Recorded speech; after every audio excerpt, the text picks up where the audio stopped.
Hello my beautiful people, কেমন আছেন আপনারা? আশা করি আপনারা সকলে অনেক ভালো আছেন। তো আজকে একটা রেসিপি ভাবলাম আপনাদের সাথে শেয়ার করি, আমি বানিয়েছি। তো মিনু আমাকে আগের দিন পালং শাক বেশ ভালো করে কেটে ধুয়ে রেডি করে দিয়ে গেছিলো গোটা গোটা, আর আমি মাশরুমটা ভালো মতন ধুয়ে নিয়েছি, আর এদিকে আমি রসুন ছাড়িয়ে রেখেছিলাম, সুন্দর করে কুচিয়ে নিলাম। আর মাশরুমটাকে এইভাবে লম্বা লম্বা করে আমি কেটে নিচ্ছি। মাশরুমের এই রেসিপিটা না অদ্ভুত সুন্দর খেতে, এত ভালো লাগছিল যে কি বলবো। এই জন্য ভাবলাম আপনাদের সাথেও শেয়ার করি। মাশরুমটা আমার কাটা হয়ে গেছে, কড়া বসিয়ে দিয়েছি। 1 কিউবের মতন আমি বাটার নিলাম, তার সাথে একটু সাদা তেল নিয়ে নিয়েছি। অর্ধেকটার মতন রসুন আমি নিয়ে এটাকে আমি ভালো করে ফার্স্টে ভেজে নেব। রসুনটা যখন একদম লাল লাল করে ভাজা হয়ে যাবে, মাশরুমটা দিয়ে দেবো। দিয়ে মাশরুমের থেকেও প্রচুর জল বেরোয়। মাশরুমের জলটা না একদম গ্যাসটাকে ফুল করে না, একদম এটাকে জলটাকে শুকিয়ে দিতে হবে। স্বাদ মতো নুন দিয়ে দিচ্ছি, নুনটা দেওয়ার পর আরও জল রিলিজ করবে মাশরুম, তো জলটাকে একদম আমরা শুকিয়ে নেবো। একটু গোলমরিচ দিয়ে দিচ্ছি, গোলমরিচ দিলে না টেস্টটা আরও বেশি এনহ্যান্স হয়ে যায়। তো দেখুন কতটা জল বেরিয়েছে, আর জলটা শুকিয়ে গেছে, আমি মাশরুমটাকে নামিয়ে নিচ্ছি। সেম কড়াতে আবার 1 কিউবের মতন বাটার দিয়ে আবার একটু সাদা তেল দিয়ে দিচ্ছি, দিয়ে রিমেনিং রসুনটাকে ভালো করে আমি ভেজে নেব, লাল লাল করেই ভাজবো। তারপরে ওই পালং শাকগুলোকে ভালো করে দিয়ে দিলাম, এটাকে আমি ভালো করে এখন ভেজে নেব। পালং শাকটা না দেখতেই এতটা, কিন্তু যখন করেছিলাম জাস্ট একটুখানি হয়ে গেছিলো, আমাদেরই কম পড়েছিল। যাক গিয়ে এটাকে আমি ভালো করে ভেজে নিচ্ছি ফার্স্টে। দেখুন অলরেডি হাফ সাইজ হয়ে গেল, তারও হাফ হয়ে গেল সাইজটা, জল বেশ অনেকটাই রিলিজ করেছে।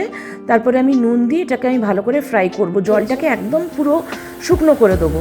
আমি কালো মরিচ দিয়ে দিলাম, ব্ল্যাক পেপার দিয়ে আবার এটাকে সুন্দর করে ভেজে নিচ্ছি। দেখুন একদম জলটা না শুকিয়ে গেছে, এরপরে এটাকে নামিয়ে নেবো। হ্যাঁ, আমি ব্রোকলিও নিয়েছিলাম, ব্রোকলিটাকে ব্লাঞ্চ করে ঠিক এইভাবেই ভেজে নিয়েছিলাম, সামান্য একটু বাটার দিয়ে। ব্রোকলিতে আমি আর রসুনটা দিইনি। এদিকে আমি বাটারের মধ্যে একটু অরিগ্যানো দিলাম আর একটু গোলমরিচ দিয়ে এটাকে আমি ভালো করে মিক্স করে নিচ্ছি।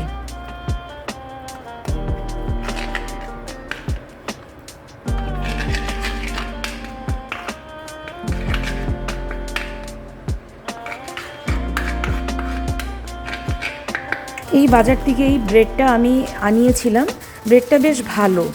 তো ব্রেডগুলোর ওপরে আমি বাটারটা আমি দিয়ে দিচ্ছি, স্প্রেড করে দিচ্ছি। আপনারা চাইলে এখানে একটু চিজও দিতে পারেন, কিন্তু আমি চিজটাকে অ্যাভয়েড করেছি। অ্যাকচুয়ালি আমরা এই রেসিপিটা না, আমরা রিসেন্টলি ইন্দোনেশিয়া ঘুরতে গেছিলাম, একটা হোটেলে এটা না ব্রেকফাস্টে খেয়েছিলাম, এত অপূর্ব সুন্দর লেগেছিল খেতে। ডেইলি আমরা এই জিনিসটাই অর্ডার করেছিলাম, করতাম আর কি, ভীষণ ভালো। আর ওইটাতে না কোনো চিজ দেয়নি, এই জন্য আমিও চিজ দিইনি, এমনিই ভালো লাগছিল। আর এদিকে আমি এয়ার ফ্রায়ারটাকে 180 ডিগ্রিতে আমি প্রিহিট করে রেখেছিলাম, আর এটাকে 10 মিনিটের মতন আমি দিয়ে দেবো এয়ার ফ্রায়ারেতে ফ্রাই হতে, যাতে একদম এটা একদম ক্রিস্পি হয়ে যায়। তো ব্রেডগুলোকে আমি দিয়ে দিচ্ছি।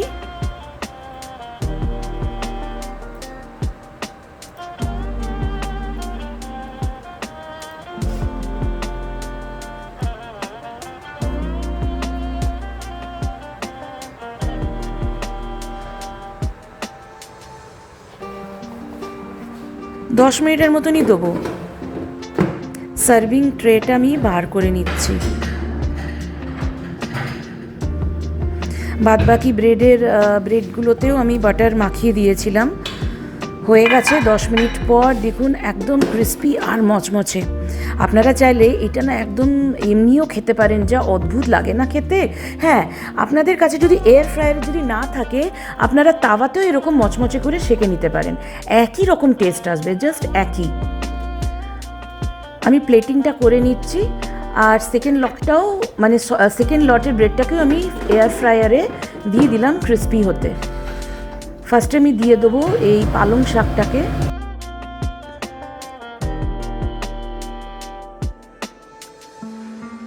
এইটা না আমরা ডিনারে খেয়েছিলাম, আপনারা ব্রেকফাস্টেও খেতে পারেন। আর বিশ্বাস করুন এটা না অসাধারণ হয়েছিল খেতে, একদম অন্য রকম টেস্ট। আপনারা না ট্রাই করতে পারেন, মানে এটা অসাধারণ। আমি গ্যারেন্টি দিচ্ছি, মানে যদি ট্রাই করেন বাড়িতে, আপনারা না মানে হতাশ হবেন না, মানে প্রচণ্ড বাড়ির প্রত্যেকে ভালো লাগবে, মানে ভালোবাসবে খেতে। মানে যারা ভেজ খায় তারাও, মানে তাদেরও ভালো লাগবে, যারা ননভেজ খাবে তাদেরও, মানে খায় তাদেরও ভালো লাগবে। দেখুন ব্রোকলি দিলাম, তারপরে মাশরুম দিয়ে প্লেটিংটা করে নিলাম। কেমন লাগলো ভিডিওটা প্লিজ একটা কমেন্ট করে জানাবেন, ভালো লেগে থাকলে একটা লাইক করে দেবেন, পেজটাকে ফলো করে দেবেন, আর যদি ইউটিউব থেকে দেখছেন পেজটাকে সাবস্ক্রাইব করে দেবেন। Bye, thank you so much for watching.